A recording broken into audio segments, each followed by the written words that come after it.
All right, if you're gearing up for the UPSC exams, you already know that the 1857 revolt is absolutely crucial.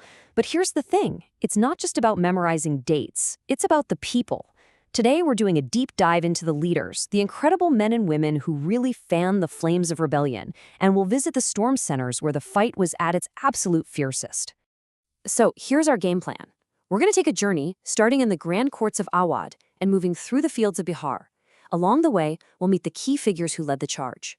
Each stop is going to show us a different side of the uprising, helping us piece together why this event was so massive and so historic. First stop, Lucknow, the very heart of Awadh.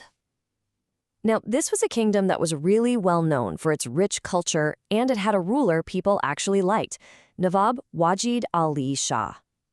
But as you can guess, that peace and stability was about to be completely shattered, lighting one of the first major sparks of the revolt. Look at this chain of events right here. It's like a perfect storm. It all kicks off in 1856 when the British just annex Awadh and exile the Nawab. Now, this wasn't just some political shuffle, it was a huge insult. And it was the final straw for his wife, Begum Hazrat Mahal. She didn't just sit back, she stepped up, took command of the rebellion, and defiantly declared her own son the new ruler. It's a textbook example of a personal grievance blowing up into a full-scale political rebellion. And believe me, the impact of Begum Hazrat Mahal's leadership was immediate and incredibly dramatic.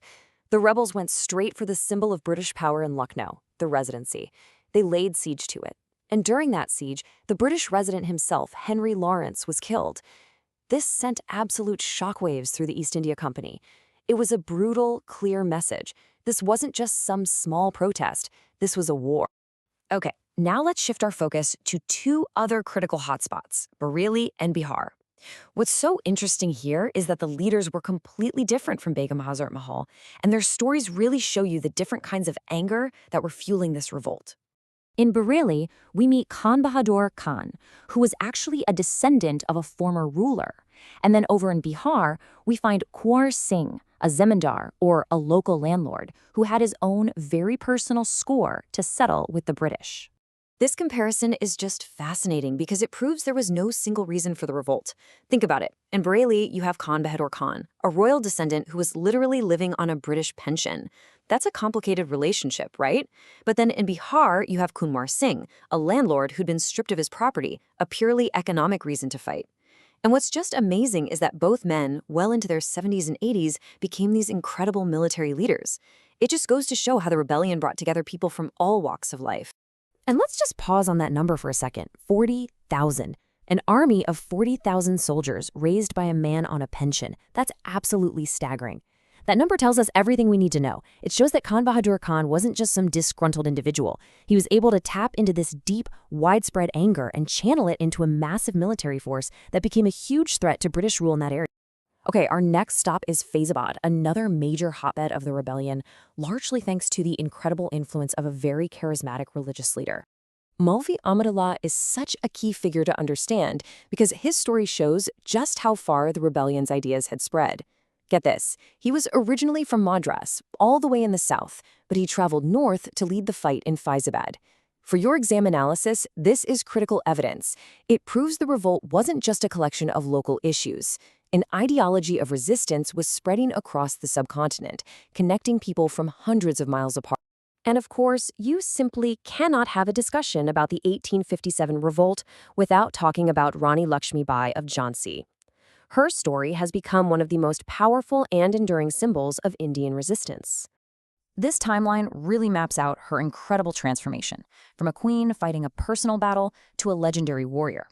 The doctrine of lapse, which basically said her adopted son couldn't be the heir, was the initial spark. But her rebellion became so much more than that. When she joined forces with the brilliant general Tatya Tope and they captured the massive fort at Gwalior, that showed incredible military skill. She became a major threat to the British. This quote, "I will not give up my Jhansi." It just says it all, doesn't it? It's so much more than a simple sentence. It is a declaration of war against the most powerful empire in the world. It's this spirit, this absolute refusal to back down, that makes Rani Laxmi Bai one of the most inspiring leaders of the revolt, a symbol of courage that's still remembered today. So, what have we seen on our journey today? We've seen that the 1857 revolt was led by this incredibly diverse group of people. from royals who'd lost their kingdoms, to landlords who'd lost their land, to powerful religious leaders. Each one had their own reason to fight, but they were all united by one common enemy and one common goal: to kick the British out. So let's do a quick recap of the key players and their storm centers. This is perfect for your notes. We had Begum Hazrat Mahal in Lucknow, fighting for her son's right to rule. Khan Bahadur Khan and Kunwar Singh in Bareilly and Bihar, mobilizing massive armies. Moulvi Ahmadullah in Faizabad, bringing a religious passion to the fight. And of course, the legendary Rani Laxmi Bai in Jhansi, a perfect snapshot of the rebellion's leadership. We've spent our time today talking about the leaders, but they were really just the tip of the spear. The true power of this rebellion came from the millions of sepoys, peasants, and ordinary people who picked up arms and joined the fight. So that leaves us with some big questions, doesn't it? How did the British Empire, the most powerful in the world, react to this massive challenge? Join us next time as we explore the huge popular support for the revolts and the brutal British suppression that followed.